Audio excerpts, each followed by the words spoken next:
11장 1절에서 9절 말씀 되겠습니다. 이사야서 11장 1절에서 9절 말씀 되겠습니다. 말씀 받들어서 봉독하여 드리겠습니다. 이새의 줄기에서 한 싹이 나며 그 뿌리에서 한 가지가 나서 결실할 것이요 그의 위에 여호와의 영 곧 지혜와 총명의 영이요 모략과 재능의 영이요 지식과 여호와를 경외하는 영이 강림하시리니 그가 여호와를 경외함으로 즐거움을 삼을 것이며 그의 눈에 보이는 대로 심판하지 아니하며 그의 귀에 들리는 대로 판단하지 아니하며 공의로 가난한 자를 심판하며 정직으로 세상에 겸손한 자를 판단할 것이며 그의 입의 막대기로 세상을 치며 그의 입술의 기운으로 악인을 죽일 것이며 공의로 그의 허리띠를 삼으며 성실로 그의 몸의 띠를 삼으리라. 그때에 이리가 어린 양과 함께 살며 포뱀이 어린 염소와 함께 누우며 송아지와 어린 사자와 살찐 짐승이 함께 있어 어린 아이에게 끌리며 암소와 곰이 함께 먹으며 그것들의 새끼가 함께 엎드리며 사자가 소처럼 풀을 먹을 것이며 젖먹는 아이가 독사의 구멍에서 장난하며 젖된 어린아이가 독사의 굴에 손을 넣을 것이라. 내 거룩한 산 모든 곳에서 해됨도 없고 상함도 없을 것이니 이는 물이 바다를 덮음같이 여호와를 아는 지식이 세상에 충만할 것임이라. 아멘. 이 시간 우리 청년부들 나오시고 우리 중고등부 청년 나오셔서 하나님 앞에 찬양 올리시겠습니다.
주께서 보여주신 우리의 길 외롭고 쓸쓸한 길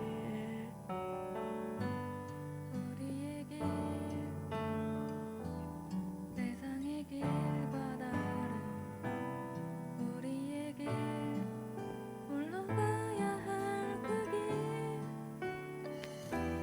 그 길은 쉼이 없지만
푸른 하늘 우리에게 세상과 맞서는 길 그 길은 쉼이 없지만 그 길은 세상이 주는 만족 없지만 그 길의 끝에 영광을 멸류가니 그 길의 끝에 빛나는 하늘나라 있네.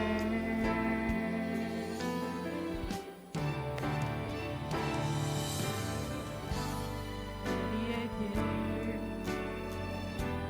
주 예수와 함께하는 우리의 길, 함께 걸어가는 이들 있네. 세상이 줄 수 없는 평안 사랑 있는 그 길 우리의 길 너와 내가 걸어가야 할 그 길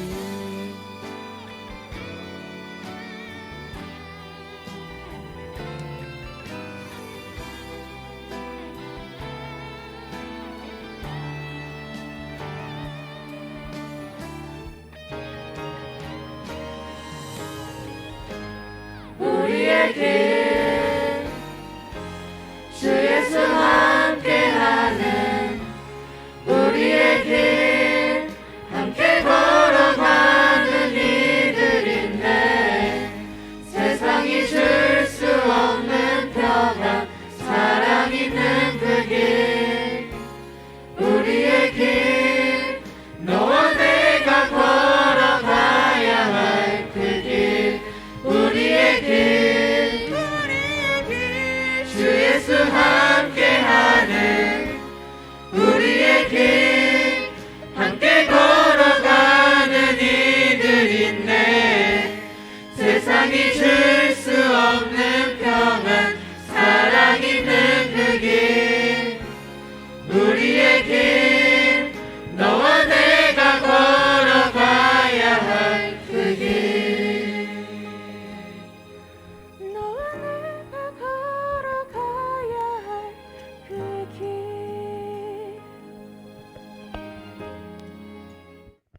네.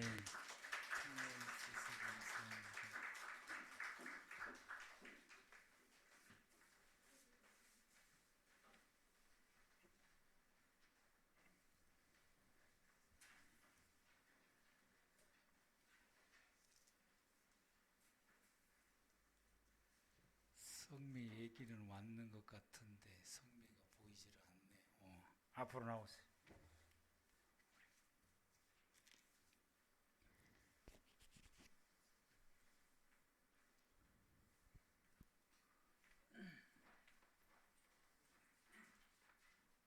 강성미 22-3호 내용은 아까와 같습니다.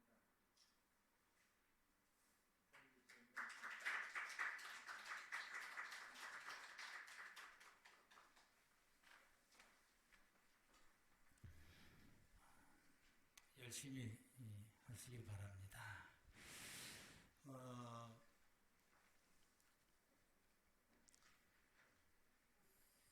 일부 예배 때 하나님께서 우리에게 말씀하신 설교 말씀을 내가 어떻게 설교했는지를 잘 모르겠어요.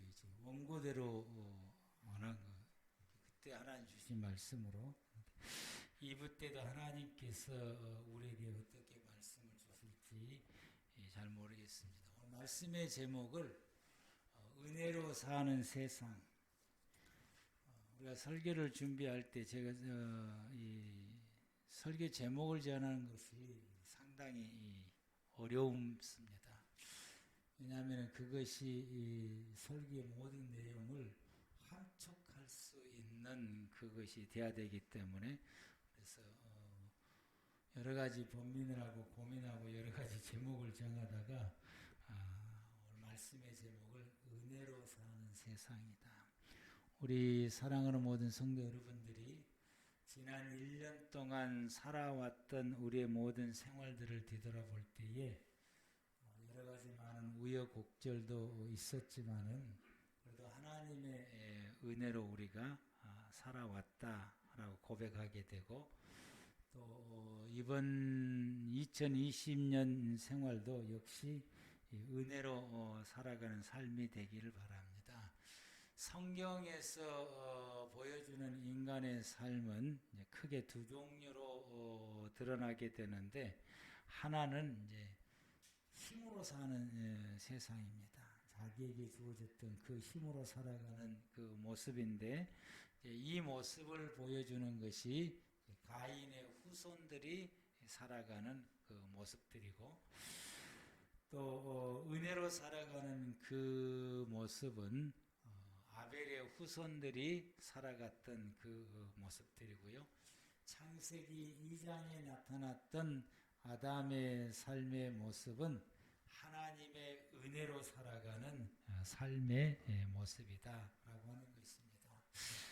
오늘 우리에게 하나님께서 주셨던 이 본문의 말씀은 이사야서 11장 1절 말씀부터서 9절 말씀 가운데서 이 하나님의 은혜로 살아가는 삶의 모습이 어떤 것인가를 말씀해 주시고 동시에 그것이 예수 그리스도를 통해서 이루어진다라고 말씀하시며 또 11장 1절에서 9절 말씀 가운데서는 예수님이 이 땅에 오심에 대한 말씀입니다. 1절 말씀 가운데에 이새의 줄기에서 한 싹이 나며 그 뿌리에서 한 가지가 나서 결실할 것이요 라고 말씀을 합니다. 이새는 이제 다윗의 아버지를 두고 하는 그 가문에서 이 다윗의 가문에서 메시아가 이제 탄생하게 될 것이다 라고 말씀하시며 이것을 이제 그 올리브 나무의 비유에서 말씀을 하십니다. 올리브 나무는 이제 1000년이고 2000년이고 죽지 않고 계속해서 살아가기 때문에 영원성을 가지고 있고 그것을 메시아에다가 염두에 두게 됩니다. 근데 올리브 나무의 주변에는 이제 그 원나무가 있으면은 그 주변에 작은 또 가지들이 뿌리에서 붙어서 계속해서 올라오는 그런 특성을 가지고 있습니다. 이 예수님께서 이 땅에 오심으로 오신 그 예수님 위에는 2절 말씀에 예수님 위에는 하나님의 영이 충만하고 그 하나님의 영은 지혜와 총명의 영이고 모략과 재능의 영이며 또 지식의 영이고 또 여호와를 경외하는 이런 그 은혜가 있는 이 영이 예수님에게 임했다라고 말씀을 하게 돼요. 그래서 그 예수님께서 3절 말씀에 여호와를 경외하는 것을 즐거움으로 삼고 모든 사람들 하여금 여호와를 경외할 수 있는 세상이 이제 열려지게 할 것이고 그 예수님께서는 눈에 보이는 대로 심판하지 아니하고 귀에 들리는 대로 판단하지 아니하시고 공의로 가난한 자들을 심판하고 정직으로 세상에 겸손한 자를 판단하시고 그의 입의 막대기로 세상을 치며 그 입술의 기운으로 악인을 죽일 것이고 공의로 그의 허리띠를 삼으며 성실로 그의 몸을 삼을 것이다. 그래서 주님이 이렇게 하시게 되면은 그 주님과 함께 더불어 살아가는 그의 세상은 6절 말씀부터서 9절 말씀 가운데에 이리가 어린 양과 함께 살고 표범이 어린 염소와 함께 누우며 송아지와 어린 사자와 살찐 짐승이 함께 있고 그리고 어린아이에게 이끌리고 당하게 되고 암소와 곰이 함께 먹고 그것들이 새끼가 함께 엎드리고 사자가 소처럼 풀을 먹게 되며 젖먹는 어린아이는 독사의 굴에 구멍에다가 장난을 쳐도 독사가 물지 않고 젖된 어린아이가 독사의 구에 손을 넣게 될 것이고 내 거룩한 산 모든 곳에서는 해됨도 없고 상함도 없을 것이 이는 물이 바다를 덮은 같이 여호와를 아는 지식이 세상에 충만하게 된다라고 하는 이 말씀은 은혜로 사는 세상이다. 힘으로 사는 세상이 아니고 은혜로 사는 세상이다 라고 말씀을 하시게 됩니다. 그러므로 내가 살아가는 나의 내 삶의 인생의 삶을 내가 힘으로 살 것이냐 하나님의 은혜로 살 것이냐, 하나님의 은혜로 살아가는 복이 있으시길 바랍니다. 자기에게 주어졌던 자기의 힘으로 살아갔던 가인의 후손들은 노아의 홍수 때 다 멸망을 당하게 됩니다. 힘으로 산 사람들은 다 망하게 됩니다. 우리가 우리의 정치사를 보거나 세상에 이 힘 있는 사람들의 삶을 보게 되면 그 힘을 가지고 권세를 누리고 자기의 생활의 모든 것을 누리면서 생활했는데 얼마 가지 못해서 아주 풍지박산 나는 그런 모습들을 보게 됩니다. 우리가 힘으로 사는 것이 아니라 하나님의 은혜로 내가 살아가는 내 모든 삶, 그리고 내가 살아가는 내 가족과 함께 살아가는 우리의 가정의 생활이나 우리가 더 나아가서 함께 생활해가는 우리 꿈의 교회 모든 교회 생활이나 여러분들이 함께 직장 생활하는 직장의 동료의 그 공동체, 내가 공동체 일원으로서 함께 생활해가는 내 모든 삶의 영역의 그 모든 구석구석들이 내가 힘으로 사는 것이 아니라 은혜로 살아갈 수 있는 삶의 역사가 있어져야 되는 것이다. 아멘. 그런 은혜가 2020년대는 힘으로 사는 것이 아니고 은혜로 살아갈 수 있는 삶이 되기를 축복합니다. 이제 그리하려면은 우리가 이제 어떻게 해야 되느냐 하게 되는 것에 대해서 오늘 본문의 말씀을 통해서 우리에게 말씀해 주시고 있습니다. 내 안에 예수가 계셔야 되는 거야. 내 안에. 많은 성도들이 신앙생활을 살아갈 때에 착각을 하는 그 성도들이 있게 됩니다. 교회 다니는 것으로 만족을 많이 해요. 성도들이 교회 다니는 거 만족하고 예배 드리는 것으로 만족을 하게 되고, 더 나아가서 작은 교회 다니는 것보다 큰 교회 다니게 되면 더 만족을 하시게 되는 그 모습들을 성도들이 보게 됩니다.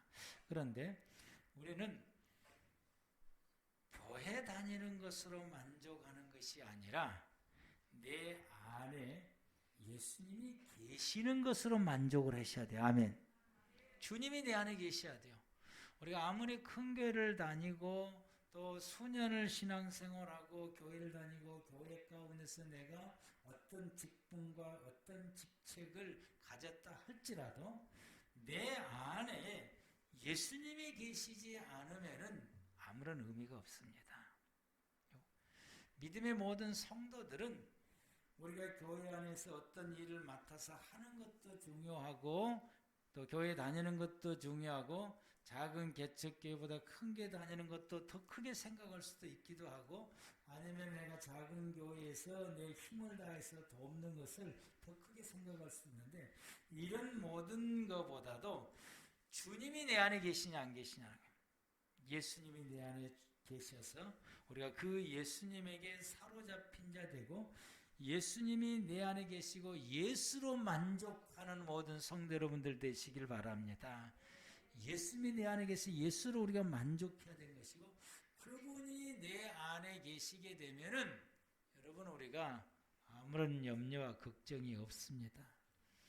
왜냐하면은 어린아이에게는 부모가 있으면 아무런 걱정이 없는 것처럼 내 안에 나의 아버지 되시고 영존하시는 하나님, 전능하신 하나님 되시는 예수님이 내 안에 계시게 되면 오늘 내가 풍랑을 만나도, 오늘 내가 어떤 어려움을 겪어도 여러분 우리가 아무런 걱정이 없어요. 왜? 그분이 다 알아서 하시니까. 아멘.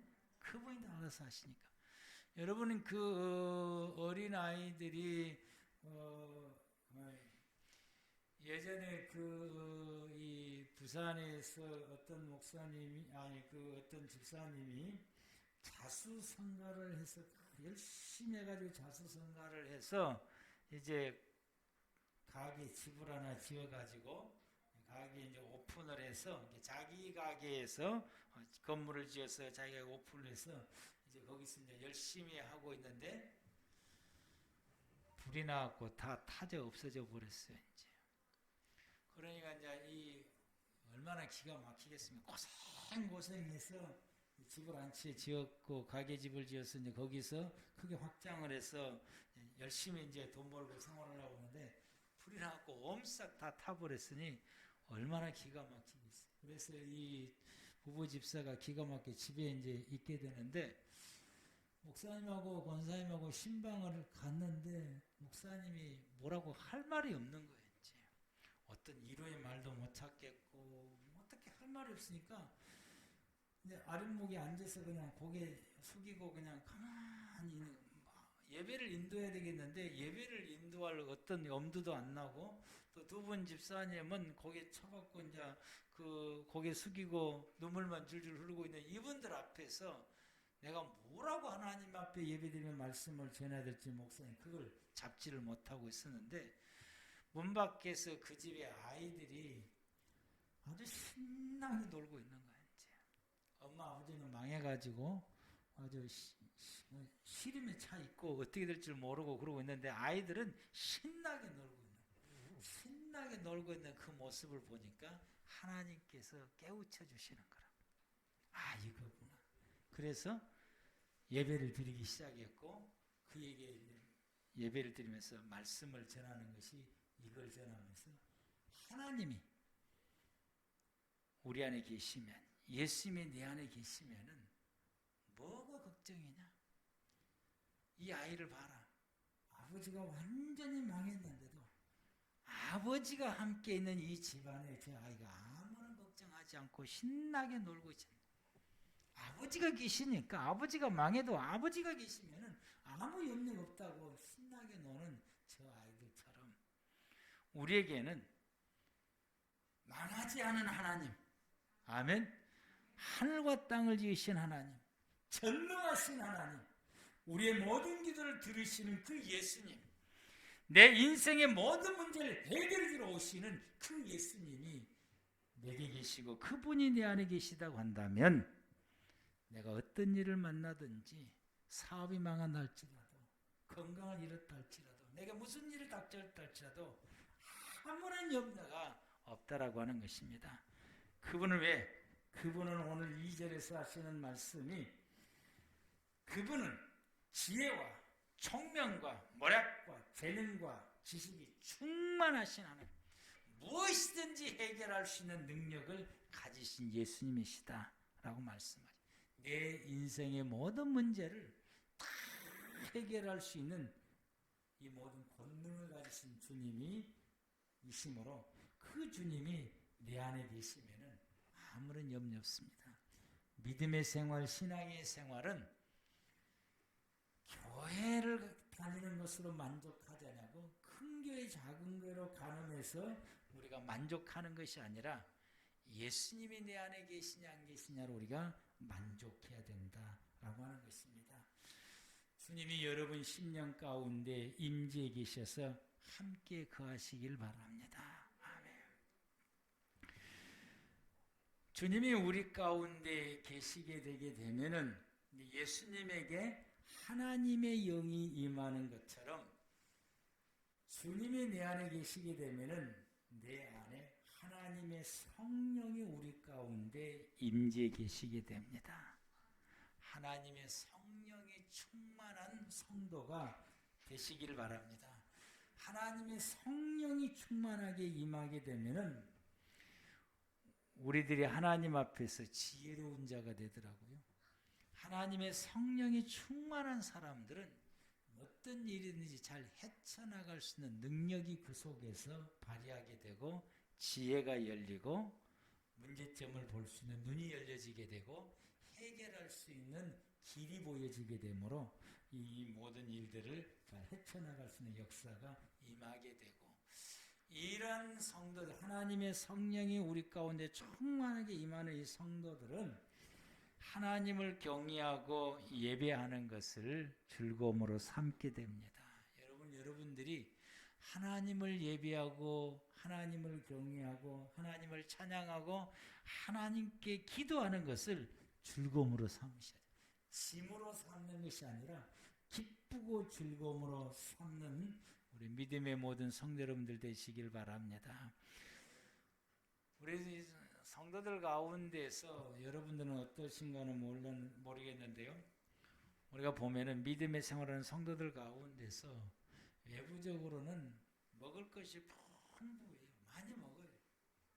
부족함이 없이 먹어요. 그럼에도 불구하고 갈증을 느끼는 성도들이 있어요. 부족함을 느끼고 갈증을 느껴요. 이것은 뭘 의미하냐면 영적 갈등을 느끼는 신호인 것입니다. 내가 마음껏 먹고 사는데 부족함이 없이 하루에 열심히 먹고 삶에도 불구하고 항상 내 속에 깊은 내면 속에서는 늘 갈증을 느낀다. 이건 영적인 갈등인 것입니다. 내 주변에 사람들이 많고 즐거움도 많고 좋은 일도 많고 또 즐겁고 기쁘고 생활을 함에도 불구하고 돌아서면 내 안에 깊은 곳에서 외로움을 느끼는 사람들이 있어요. 이것은 여러분 영적인 외로움인 것입니다. 하나님과 함께 이 코이노니아가 이루어지지 않는 거예요. 영적인 교감과 교류가 이루어지지 않기 때문에 그러한 일들이 생겨나게 됩니다.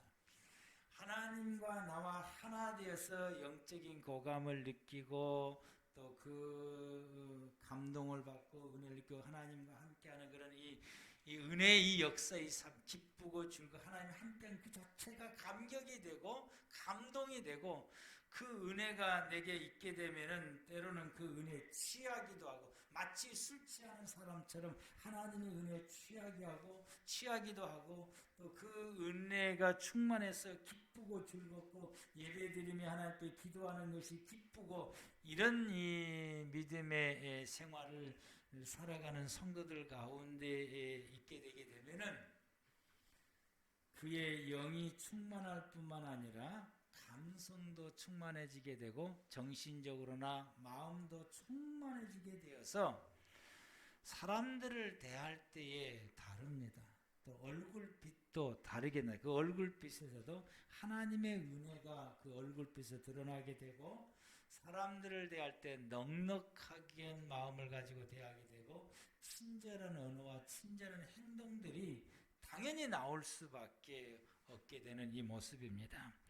이렇게 이제 나오게 되는 거죠. 그런데 그렇지를 못하게 된 게 우리가 사람을 대할 때 우리가 상당히 좀 신경질적이고 또 불평과 원만함이 있고 이런 모습으로 내가 사람들을 대하고 있다라고 하는 것은 내게 무엇을 우리가 발견해야 되냐면은 내 안에 하나님으로 인하여서 기쁘고 즐거운 영적인 이 충만한 은혜의 만족함이 없다라는 결핍되어 있다라는 영적으로 우리가 결핍되어 있게 되면은 이런 현상들이 나타나게 되고 영적으로 내게 충만한 하나님과 교감함을 통해서 은혜가 충만하고 그 하나님의 은혜만 생각하면은 기쁘고 감사하고 때로는 눈물이 나기도 하고 때로는 그냥 이 모든 게 정지가 될 때가 있어요. 생각도 정지가 되고 말도 언어가 정지가 될 때도 있어요. 하나님의 은혜 확 취하게 되게 되면은 딱 정지가 딱 돼서 그 하나님의 은혜 속에 깊이 들어가게 되는데 근데 그러고 나게 되면은 이게 이 속에서 이게 풍성한 이게 그래서 이 풍성한 은혜가 물이 넘치면은 흘러나가듯이 이 풍성함이 넘쳐서 사람들에게도 이 하나님의 역사에 하나님의 은혜에 대해서 말하지 않아도 그냥 그 이야기가 이렇게 줄줄줄줄 이렇게 나오게 되는 이런 역사가 임하게 됩니다. 여러분들 가운데서 2020년도에는 이런 하나님의 그 은혜가 여러분의 이 속에서 충만해서 그 은혜가 여러분 주변의 모든 사람들에게 흘러 넘칠 수 있는 이런 영의 사람들 되기를 축복합니다. 이런 은혜가 이제 넘치게 되면은 이 본문의 말씀을 보니까 이 이 사람을 보고 판단을 할 때에 그 외모를 보고서 판단하고 그리고 그에게 이제 대하게 되고 행동을 하는 것이 아니라 사람들은 보편적으로 보면은 사람의 그 드러나는 외적인 이 모습, 말하는 거, 뭐 이런 것을 보고 그걸 그대로 우리가 판단해서 그를 이렇게 대하게 될 때가 많아요. 이제. 근데 거기에서 우리가 이제 실수를 하게 되는 경우가 이제 종종 있는데, 욥의 이 세 친구들이 이 욥에게 들려줬던 이야기들은 정말 욥에게 있어서는 우리가 볼 때 그 지혜로운 말, 욥의 세 친구들이 욥에게 했던 그 이야기는 그 지혜로운 말이 우리가 탐복할 정도로 지혜롭게 말을 잘해요. 욥을 위해서 정말 탐복할 정도로 말을 참 잘하고 감동이 될 수 있는 그런 이야기들을 욥에게 하게 됩니다. 근데 욥은 그런 이야기들을 듣고 뭐라고 말을 하게 되냐게 되면은 너희들은 나를 번민하게 만들고 나를 더 고통스럽게 만들고 나를 더 힘들게 말한다라고 욥이 그 세 친구들에게 말을 하게 됩니다. 그러면 욥의 이 세 친구들은 왜 그럴까? 욥이 지금 현재 당하고 있는 외부로 드러나는 이 모습을 보고서 거기에 따르는 답을 지금 그에게 하고 있게 되는 것이고, 욥이 얼마나 고통스러운지, 욥이 하나님 앞에서 무엇을 기도하고 있는지, 뭘 원하고 있는지, 어떤 답을 찾고자 하는 것인지 욥의 내면의 세계에 대해서는 전혀 보지를 못하고 이야기를 하게 되니까 욥이 하는 이야기가 오히려 나를 고민스럽게 만든다라고 말을 하게 됩니다. 하나님의 이 성령에 사로잡히고 하나님의 은혜로 충만한 이 성도들은 다른 사람들을 볼 때에 외모를 보고 있는 것이 아니라 그 속에 있는 내면의 세계를 보게 되고, 또 더 나아가서 이 사람이 이런 상황 가운데에 있었을 때, 이런 상황 가운데 있어서 이분이 때로는 뭐 어떤 분은 그런 상황 가운데 있으면은 사람들은 보면은 그 자기가 이래 처해있는 이런 상황 가운데서 감추려고 아주 아무것도 아닌 척하고 말하는 사람도 있는가 하면은 어떤 분들은 이 사람들에 대해서 원망과 불평으로 쏟아내는 사람들이 있고, 어떤 사람들은 아주 절망과 좌절 가운데서 쏟아내고 말하는 사람들이 있는데, 거기에서 우리가 어떻게 그 드러나는 외모의 모습은 다 각각 다 다르는 것, 그러나 속은 하나인 것입니다. 그가 고통을 겪고 있다라고 하는 사실. 그래서 그렇게 말을 했을 때 이렇게 저렇게 드러나는 그들의 외모의 모습을 보면서 이 사람의 속이 얼마나 힘들 것인가, 얼마나 외롭고 얼마나 고통스럽고, 그리고 그가 뭘 원하고 있는지를 볼 수 있는 눈이 열려야 된다고 하는 사실이고, 그리고 우리는 이런 상황 가운데 있을 때에 우리는 하나님의 시각에서, 하나님의 생각에서 우리가 바라봐야 돼요. 하나님께서 이분을 통해서 무엇을 이루려고 하시는지, 이분을 향한 하나님의 계획이 어떤 것인지, 하나님의 뜻이 어떤 것이 있는지, 만약에 하나님께서 이 사람을 고통을 통해서 이 사람 속에 있는 것들을 뽑아내려고 하신다고 한다면은, 내가 어떤 이분에게 이 고통이 재정적인 능력을 통해서 고통을 겪고 있다고 한다면, 내가 재정적인 능력이 많으니까 내가 재정적인 능력을 그에게 주어서 그의 어려움을 해소시킨다고 한다면, 하나님의 시각에서 볼 때 하나님은 이 사람을 고통을 주어서, 삶의 고통을 줘서 이 사람이 가지고 있는 악한 쓴뿌리를 뽑아내고자 하는 하나님의 뜻이라고 한다면, 우리는 하나님의 뜻에 역행하는, 비록 이 사람에서 내가 선행은 하였지만 하나님의 뜻에 역행하는 행동이 되어진다라고 하는 것입니다.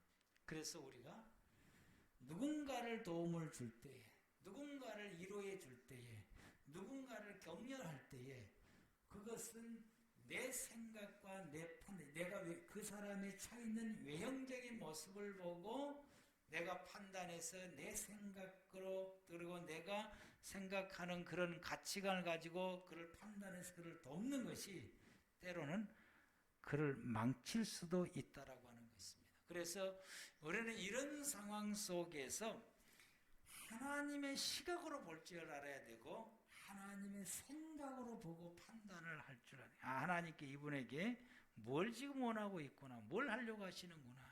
하나님 이렇게 하려고 하시니까 내가 이 사람을 위해서 내가 무엇을 해야 될 것이냐라고 하는 거예요. 무엇을 해야 될까? 우리 사랑하는 성도들 가운데에서 가끔가다 어려운 일을 겪는 소식을 제가 듣게 돼요. 그러면 하나님 앞에 엎드려 기도합니다. 하나님께서 아무개 집사님에게 이런 어려움을 주시게 되는데 왜 하나님께서 이 어려움을 주십니까? 어려움을 주시는 이유가 무엇입니까? 어려움을 겪는 이분에게 내가 무엇을 어떻게 해야 됩니까? 라고 기도를 하게 됩니다. 우리는 이러한 하나님의 시각에서 봐야 되고 하나님의 생각으로 봐야 되는 거예요. 그래야 우리가 올바르게 그를 위해서 대처하고 행동하고 생활할 수가 있게 되는 것입니다. 우리가 그런 생활 가운데서도 그런 그 영적인 삶을 생활하고 이런 하나님의 그 은혜 속에서 우리가 생활해 갈 수 있는 우리의 삶이 저와 여러분의 삶이 이렇게 되어져야 된다라고 하는 것입니다.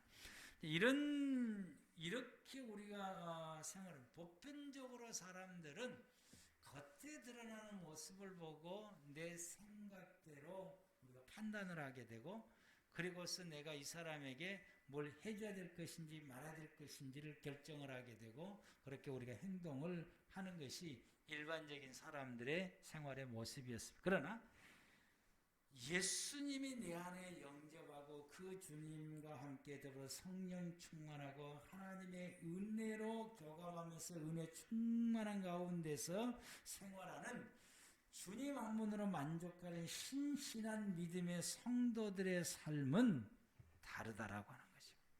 이 모든 우리가 우리의 자녀를 바라볼 때에 혹은 우리의 배우자를 바라볼 때, 가족을 바라볼 때에, 내 주변의 지인들을 바라볼 때에, 사랑하는 모든 성도들을 바라볼 때에 드러나는 외모의 모습을 보고 내 생각으로 판단할 것이 아니라 그 속에 있는 그 속에 있는 상황 상태를 우리가 볼 줄 아는 눈을 열어서 보고 그것을 또 내 생각대로 판단하는 것이 아니라 하나님의 생각이 뭔지, 하나님의 시각이 뭔지, 하나님의 시각으로 바라보고 우리가 판단하고 행동하고 그리고 그를 대할 수 있는 이런 은혜의 역사가 있기를 축복합니다.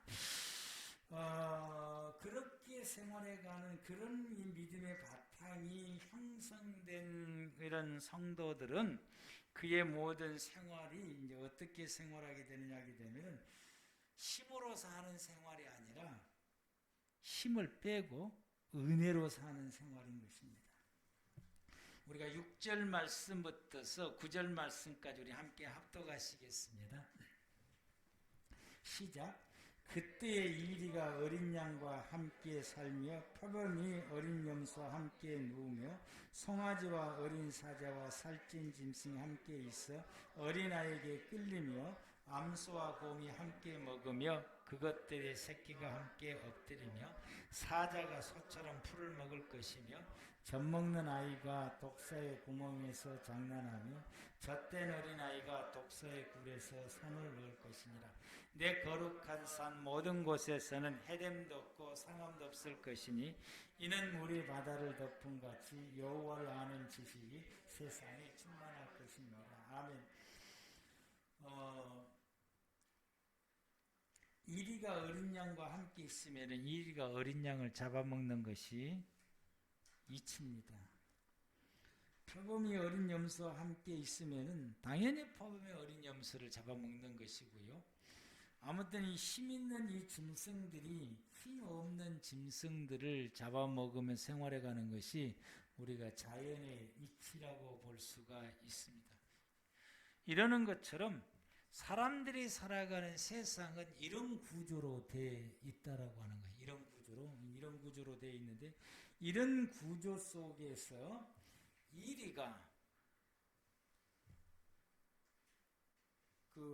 어린 양하고 같이 눕고 또 이 사자들이 같이 이게 송아지들과 같이 뛰어놀게 되고 또 곰이 암수하고 같이 있게 되고 애들이 이 독사굴에 손 놓으면은 그 독사가 무는 것은 당연한 것이나 아무리 손 놓고 독사를 건드려도 물지 않게 되는 이런 이 세상들은 이게 역설적인 이 세상인데 이게 어떤 것을 의미하냐면은 힘으로 사는 것이 아니라고 하는 것이고 주어지는 힘으로 그 힘을 가지고서 나를 위해서 사는 것이 아니라 보편적으로 보니 사람들은 자기에게 힘이 주어지게 되면 그 힘을 통해서 폭력을 행사하고 압제하고 착취하고 억압하게 되는 것이 이 모습들을 보고 그게 이제 세상에 있는 모습이에요.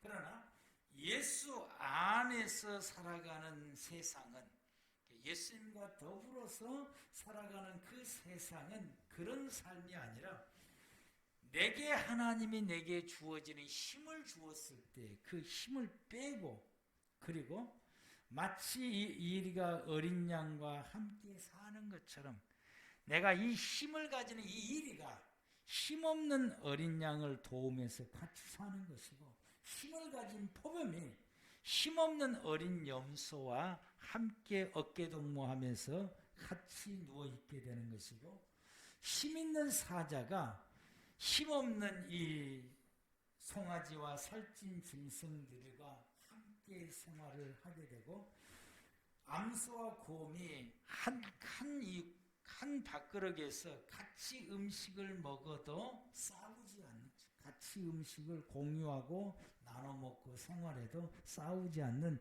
이 모습의 생활들은 내게 주어지는 힘을 가지고 힘없는 사람들을 돌보고 배려하고 보살피며 살아가는 세상입니다.